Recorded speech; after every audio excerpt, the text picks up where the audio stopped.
Voilà, je suis heureux de vous retrouver. Ça fait un mois que je n'étais pas là pour toutes sortes de circonstances. C'est très exceptionnel pour moi. Mais en tout cas, heureux d'être à nouveau parmi vous et de pouvoir ensemble aussi nous approcher de Dieu, recevoir sa parole.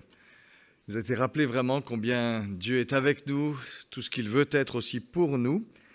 Et je vous invite maintenant à réfléchir un peu à qui est ce Dieu. Qui est ce Dieu qui s'approche de nous? Et c'est un peu une série que peut-être je voudrais aborder pour les prochains temps où j'aurai l'occasion de prendre la parole. Voici votre Dieu. Qui est-il, ce Dieu que nous aimons, qui est avec nous, qui nous soutient? Qui est-il véritablement? Et je vous invite à lire un premier texte où Dieu se présente lui-même, où Dieu dévoile son nom. Exode chapitre 3, je vous invite à lire à partir du verset 7. Dieu apparaît à Moïse, Dieu parle à Moïse dans un buisson de feu qui ne se consume pas. Moïse entend la voix de Dieu s'adresser à lui, le charger de mission et se révéler lui-même. Donc, Exode 3, verset 7, l'Éternel dit, c'est la voix qui sort de ce buisson ardent, « J'ai vu la misère de mon peuple qui est en Égypte. J'ai entendu son cri à cause de ses oppresseurs, car je connais ses douleurs. Je suis descendu pour le délivrer de la main des Égyptiens et pour le faire monter dans ce pays, dans un bon et vaste pays, un pays découlant de lait et de miel, dans la région où habitent les Cananéens, les Hittites, les Amoréens, les Phéréziens, les Héviens, les Yébousiens. Maintenant, le cri des Israélites est venu jusqu'à moi. J'ai vu l'oppression que leur font subir les Égyptiens. Maintenant, va, je t'envoie vers le Pharaon. Fais sortir d'Égypte mon peuple, les Israélites. Moïse dit à Dieu, mais qui suis-je pour aller vers Pharaon et pour faire sortir d'Égypte les Israélites? Dieu dit, je suis avec toi. Voici quel sera pour moi le signe que c'est moi qui t'envoie. Quand tu auras fait sortir d'Égypte le peuple, vous rendrez un culte à Dieu sur cette montagne. Moïse dit à Dieu, j'irai donc vers les Israélites et je leur dirai, le Dieu de vos pères m'a envoyé vers vous. Mais s'ils me demandent quel est ton nom, que leur répondrai-je? Dieu dit à Moïse, je suis celui qui suis. Et il ajouta, c'est ainsi que tu répondras aux Israélites. Celui qui s'appelle Je suis m'a envoyé vers vous. Dieu dit encore à Moïse, tu parleras ainsi aux Israélites. L'Éternel Yahvé, le Dieu de vos pères, le Dieu d'Abraham, le Dieu d'Isaac, le Dieu de Jacob, m'a envoyé vers vous. Voilà mon nom pour l'éternité. Voilà comment je veux être invoqué de génération en génération.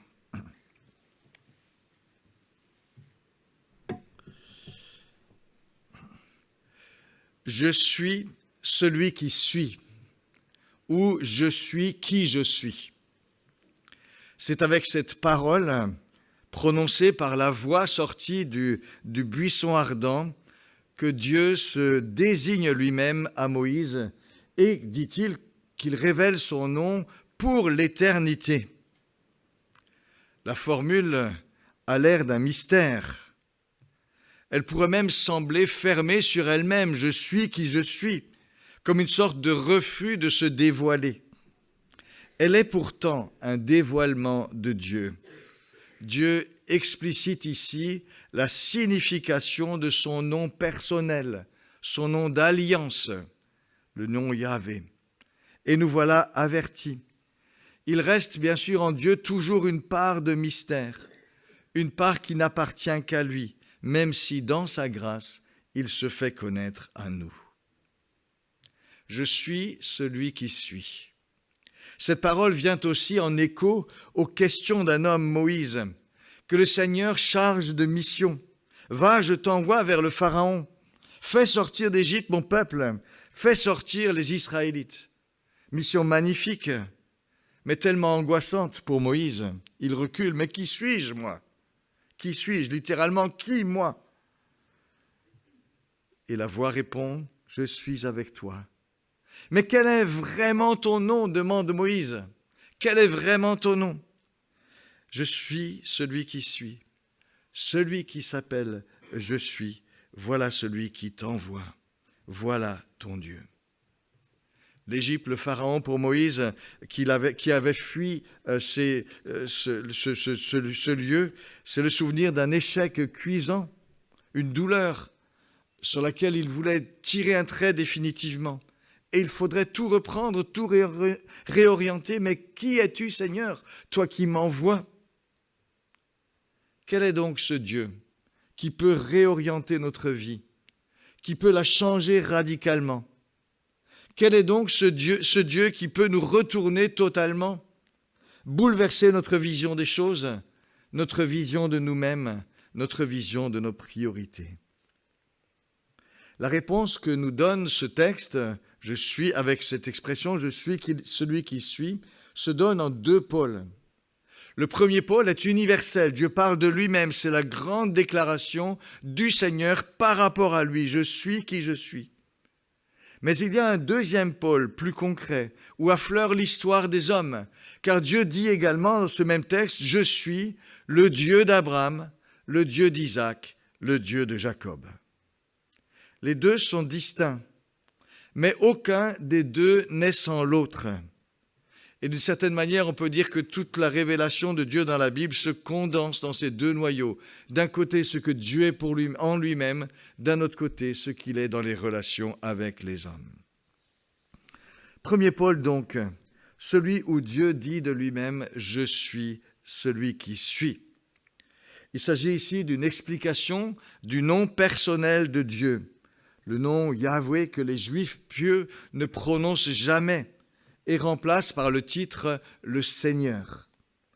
Certaines de nos traductions rendent ce nom par le mot « l'Éternel », mais c'est une interprétation que de dire « l'Éternel ». L'importance de ce mot, de ce nom propre de Dieu, se mesure au nombre de fois où il est employé dans l'Ancien Testament.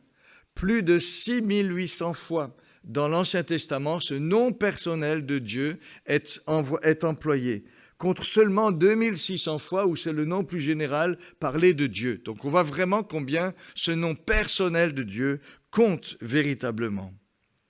La Bible ne nous révèle pas une idée de Dieu ou de la divinité. La Bible nous révèle un Dieu qui a une identité, un Dieu qui s'est identifié, à qui on peut dire « as-tu », un Dieu qui a un nom. Et ce nom n'est pas arbitraire, il porte une signification, il porte un message, il renvoie à qui est Dieu. Alors quand on lit ce nom de Dieu, et dans le contexte, il est clair que le passage lie le sens de ce nom personnel au verbe « être ». C'est une signification qui est liée au verbe « être ». Je suis qui je suis. Il y a le mot « être », le verbe « être ». L'étymologie, pour autant qu'on peut la discerner, fait déjà le rapprochement.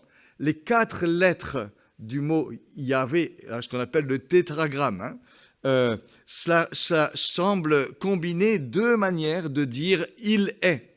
Il y a une manière, si vous regardez le petit schéma que je vous donne, si vous mettez ensemble les deux mots, on a exactement les lettres qui se superposent, avec quelques superpositions. Donc, il y a une façon de dire « il est » dans la durée.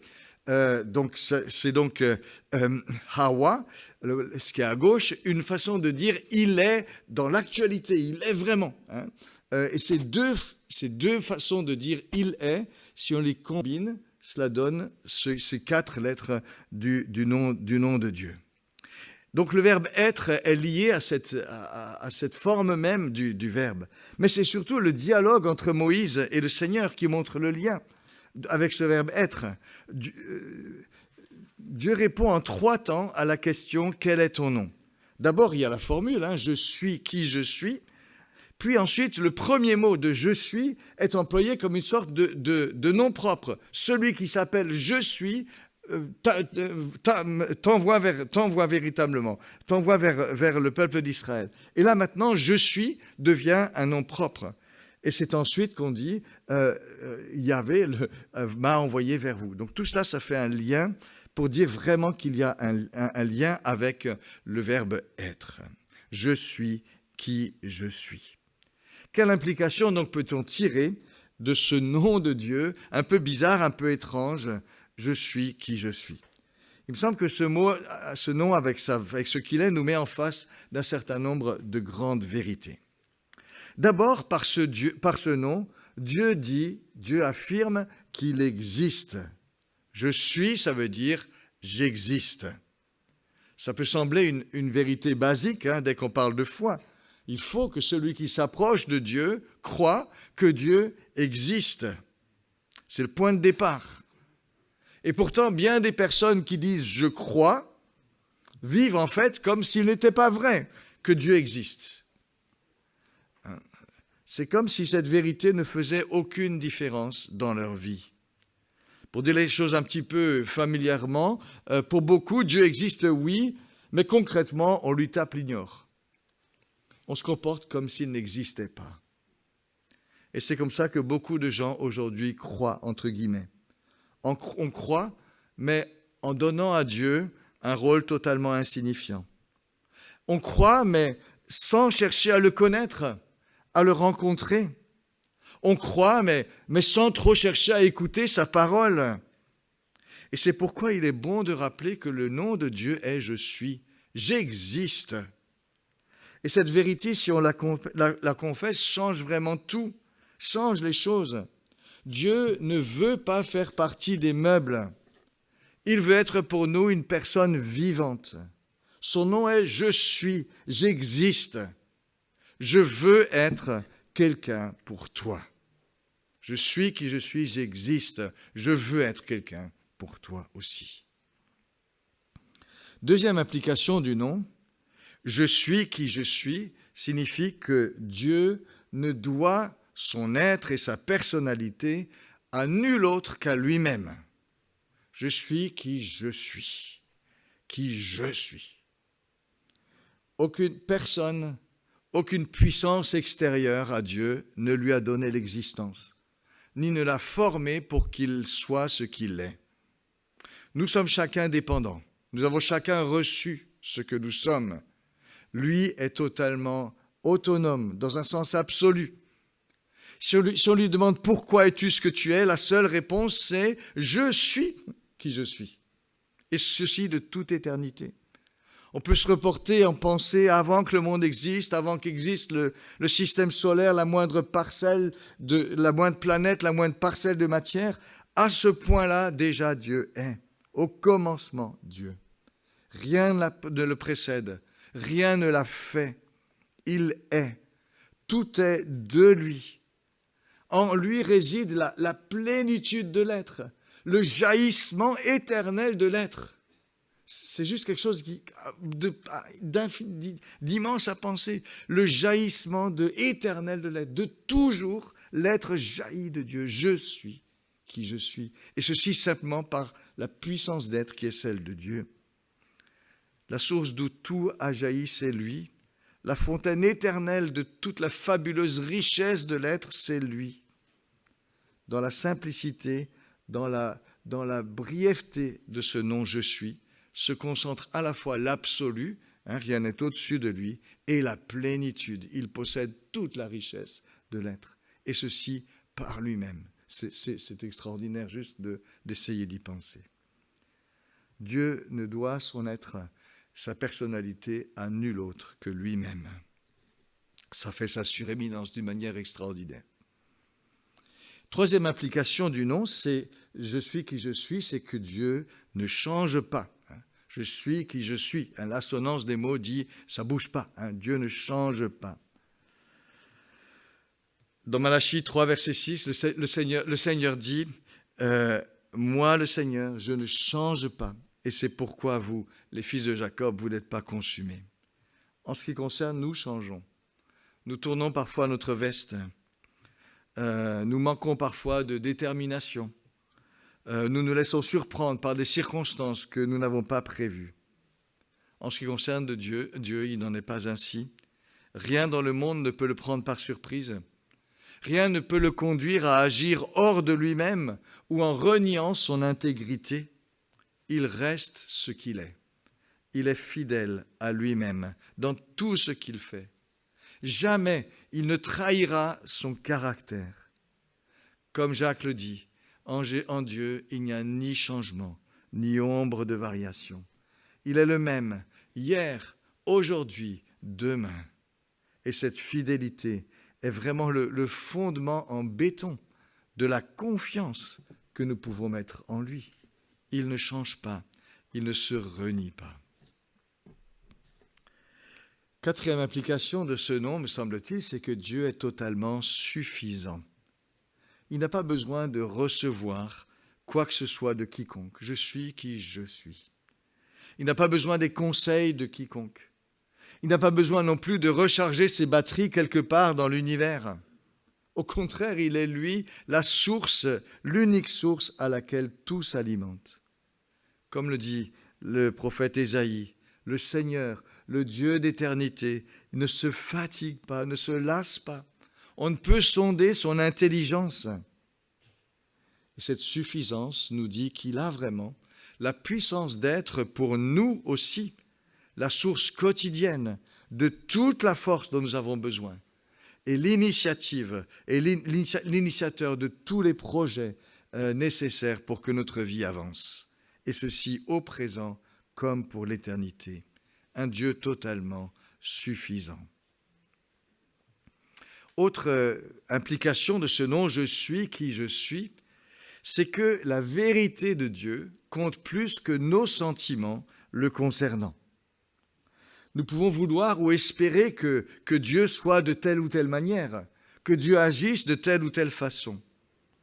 Lorsque Dieu dit « je suis qui je suis », nous comprenons que ce n'est pas ce que nous pensons qui est déterminant, ce n'est pas ce que nous souhaitons qui est déterminant, mais ce qu'il est, ce qu'il veut, c'est ça qui compte. Et il y a là quand même une sécurité d'une certaine manière pour nous, et aussi un rempart contre l'idée qu'il n'y aurait aucune vérité, qu'il n'y a que des vérités dont chacun a la sienne. Lorsque Dieu dit « je suis qui je suis », il nous donne le fondement d'une vérité qui sert de référence. Il nous appelle aussi à l'humilité. C'est à nous de nous aligner sur lui et pas à lui de s'aligner sur nous. Mais que c'est bon d'avoir un fondement comme celui-là et de pouvoir chanter comme nous le faisons. Il est Seigneur, sa vérité régnera. C'est lui qui détermine ce qui est, ce qui sera. Si nous étions que le jouet de nos petites vérités, de nos petites pensées, de nos petits souhaits, ce serait vraiment si faible, l'éclatement, rien ne tiendrait. Quelle richesse donc dans ce nom, je suis qui je suis, avec ces quelques aspects. Ils nous disent l'indépendance, la grandeur de Dieu, sa suffisance, sa fidélité, son existence, sa vérité. Mais on peut ajouter quand même que si Dieu révèle son nom, il s'appartient aussi et il garde son mystère. Et la formulation garde quand même un aspect mystérieux, une part où elle semble un peu fermée sur elle-même. Je suis qui je suis. Dieu seul se connaît lui-même vraiment. Et c'est pour nous un appel au respect, à l'humilité devant lui. Nous ne pouvons recevoir que ce qu'il donne à connaître de lui. Nous sommes dépendants de la façon dont il se révèle lui-même. Dieu s'appartient. Il n'est pas à notre disposition. Il garde sa part de mystère. Il garde ce qu'il est lui-même. Les choses cachées sont à l'Éternel, notre Dieu. Les choses révélées sont à nous et à nos enfants. Alors saisissons tout ce que Dieu a fait connaître de lui. C'est un vrai trésor, c'est une force, c'est un émerveillement. Mais rappelons-nous aussi toujours la distance entre lui et nous. Dieu est au ciel, toi tu es sur la terre. Ses voies ne sont pas nos voies. Ses pensées ne sont pas nos pensées. Il nous dépasse tellement.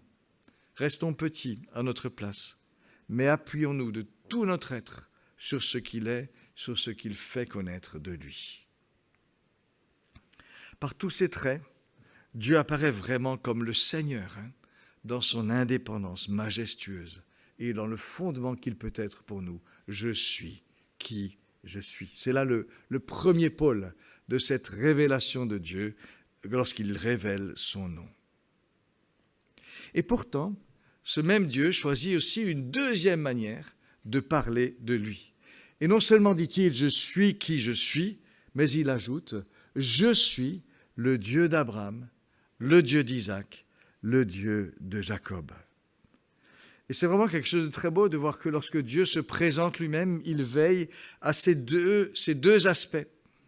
Non seulement il affirme ses titres personnels, mais il tient aussi à se présenter en se liant à des hommes qui ont vécu dans l'histoire, dont la vie a été marquée par la fragilité, par l'imperfection, par les limitations.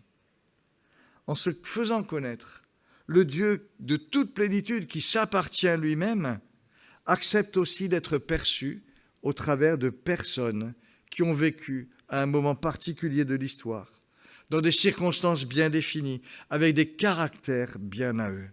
C'est là aussi que Dieu se découvre, dans des vies d'hommes, de femmes bien réelles.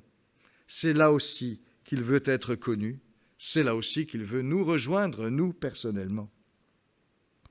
Abraham, Isaac, Jacob, des nomades qui gardaient leurs moutons, qui creusaient des puits, qui vivaient au rythme des saisons. À des siècles d'intervalle, ça nous paraît loin. Abraham et ses moutons, Jacob, ces histoires-là de moutons, de tout ça, ça nous paraît très loin. Nous qui jonglons avec les technologies, qui vivons au rythme des TGV et de nos agendas électroniques. Ça nous paraît loin. Mais vous imaginez, pour Dieu, combien la distance est encore 1000 fois plus grande.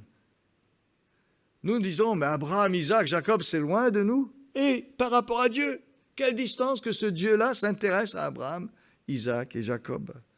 Et pourtant, il n'hésite pas à dire, je suis le Dieu d'Abraham, d'Isaac et de Jacob, aussi fort qu'il a dit, je suis qui je suis. Et Dieu se décrit ici comme un Dieu de relation. Il aime déployer ce qu'il est dans une relation concrète, dans une relation aimante, vivante. Sa suprême grandeur n'est pas un splendide isolement dans ses perfections qui n'appartiennent qu'à lui. Il aime rejoindre. Dieu aime rejoindre. Dieu aime entrer en contact. Dieu a aimé créer. Et il a dit que c'est beau, tout cela c'est bon. Dieu a aimé créer. Dieu a aimé donner à tous la vie, le mouvement et l'être. Dieu aime se relier avec ceux qu'il a créés. Dieu aime enrichir leur vie, éclairer cette vie.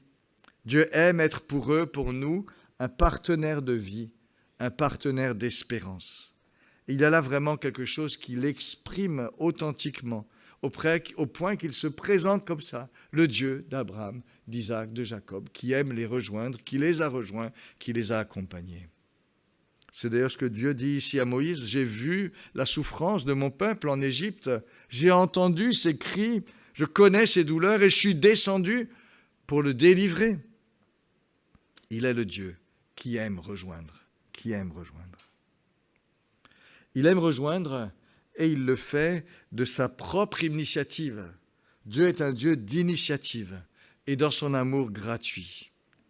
Et il nous faut ici souligner l'ordre des deux paroles. D'abord, Dieu dit « Je suis qui je suis ». Ensuite seulement, il dit « Je suis le Dieu d'Abraham, d'Isaac et de Jacob ».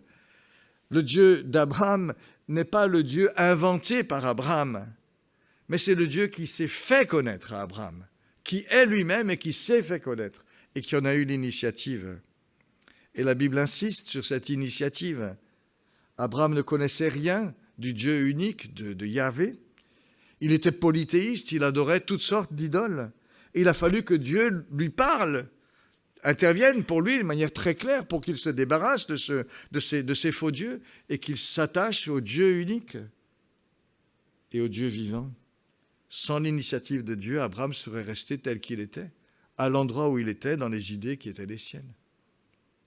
Et il en sera ensuite de même initiative de Dieu pour son peuple d'Israël, 400 ans plus tard, avec Moïse.